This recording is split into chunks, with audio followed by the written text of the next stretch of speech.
Get ready for some wow with Mike in Motion.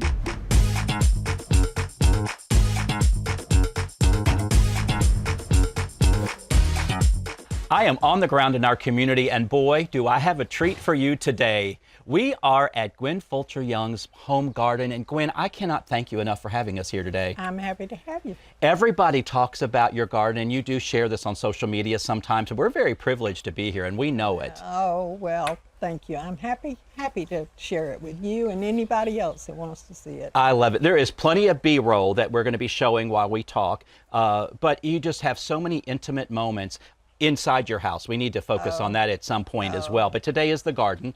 But again, even here, you've created so many great intimate moments. You have a great eye for design. Well, I have a lot of training. I can't say, you know, it, but some of it does come naturally. I think it comes from whatever you love, you're good at, don't you think? I agree. You have a passion for it, obviously. I love gardening. I love flowers. I love dirt. I love it. That's great. So you get your hands in the dirt and you do a lot. Yes. Get my hands in the dirt.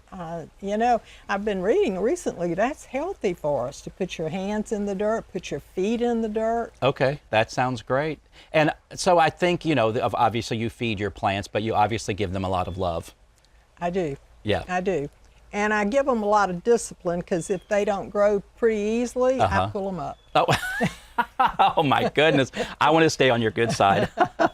We're on historic Somerville in Augusta, Georgia. Right in the heart of Somerville. We're right on top of the hill, almost the highest point in Somerville. Yeah, it's just beautiful. And we have these big trees canopying over us. And then again, you have your intimate spaces. What I love that you've done, you've created some depth and definition and a lot of texture. A lot of things we talk about on the interior of the home, you've taken those elements and brought them out into your garden as well. Yeah. You know, I like to create rooms in my garden. So this is a room where I can seat a group of 6 people and even 8 with that extra table. Yes. And then down on the other end, I can seat a smaller group of 4 people. And so that's a small room down there, and this is a bigger room. And then if I want to go in the den, we light the fireplace and sit in the rocking chairs. I love how you explained all of this stuff.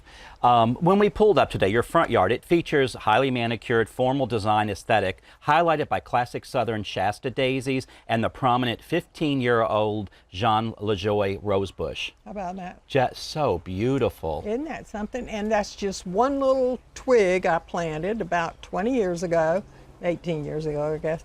I just kept fertilizing and it just kept growing and I kept running it. My neighbor built that brick wall and I just ran it on the brick wall and it just blooms its heart out. And it's a miniature. It has little blooms. I noticed that. It was a little clusters. different. When I thought of rosebush, that's not what I thought of, but it was lovely. Yeah, beautiful color. It has clusters of blooms. It's just wonderful. Really nice. You have the Holy Garden on the side. It's a tranquil, heavily shaded side yard pathway filled with dense, lush greenery. Yeah, and I call that my holy garden. Actually, I had that cross, and then during COVID, you know, people put crosses in their garden, so I put that one out there. And then I said, this is so peaceful and serene here, I'll just call this my holy garden. So that's what I call it. Okay, okay. The backyard where we are, it's a functional layout mixing floral lattices. I love the lattice work that you have. And that gives you some nice privacy because you were telling me you added some of that black landscape fabric on the back to really make it solid, but it adds texture. And then you have ivy growing up of some sort. What is fig that? Ivy. It's fig ivy. A lot of people don't like it because it grows fast and it's pretty invasive, but I like it. Yeah, I love it. I think it looks great.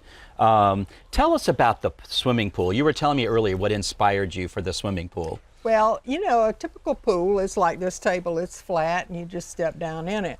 And when we were traveling in Europe several times, I kept looking at these beautiful fountains. And I was thinking, well, they're so pretty, I'd like to just jump in. So I found a pool builder, Billy Hines in Aiken Pool, wonderful guy, and I asked him if he would come build me a pool. He said, I don't like building Augusta. You got enough of them over there. I said, no, you come build this for me. He said, well, if you stay with me, I'll build what you want. And that's what he did. And so that's why the pool looks like a fountain in Versailles.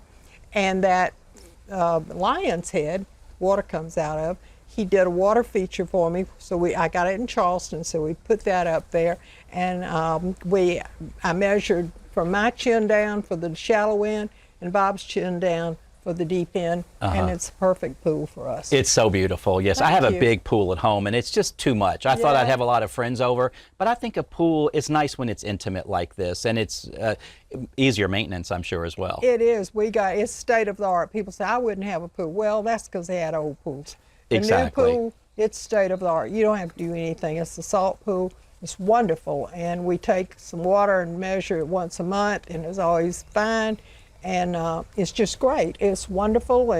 And when it rains, it's like little diamonds bouncing off. Oh, how And lovely. You know, we sit right there and just look at it. How So, lovely. You have a lot of glass in your house that looks over to your garden. So, I do. you know, even on a cloudy day or a rainy day, you can Yeah. still look out and enjoy your garden Yeah. because it's part of your home. Yeah, I designed that so that we would sit in the garden. Yes, So- I love it. You might recognize, Gwen, you were a big mogul in real estate in Augusta for so many Thank you. years. 49 years. That's amazing. And you're married to a former mayor, I am. Bob Young. Yes. So pretty popular. Yes, I had to throw that in there. I also wanted to talk about your book. I know we only have about 30 seconds left or so, but you have a book. When you plant things, you show when you planted it, what you planted it, how you planted. It's just a journal. It's just a journal that I bought. See, and this one's got 22, 23, 24 in it. Yeah. Yeah, and yeah, that's just when I plant things, I write it down, and most of the time I write it where I got it, so I'll remember if I want to go get some more. Yeah, you even have sometimes you put in here what the temperature was like and all Yeah. of that, but certain notes you have about your garden so that it's easy for you to update and do all of these Well, it's things. just kind of fun Yeah. to see, you know. Yeah, I So, love it. Thank you so much for Oh. having us here. This has been a treat, and I'm so excited for Augusta and friends around the country to see this fabulous garden in Augusta. Well, thank you. I'm happy to have you anytime. It's been a pleasure, and thanks for the lemonade and cookies. You are welcome. We'll be right back.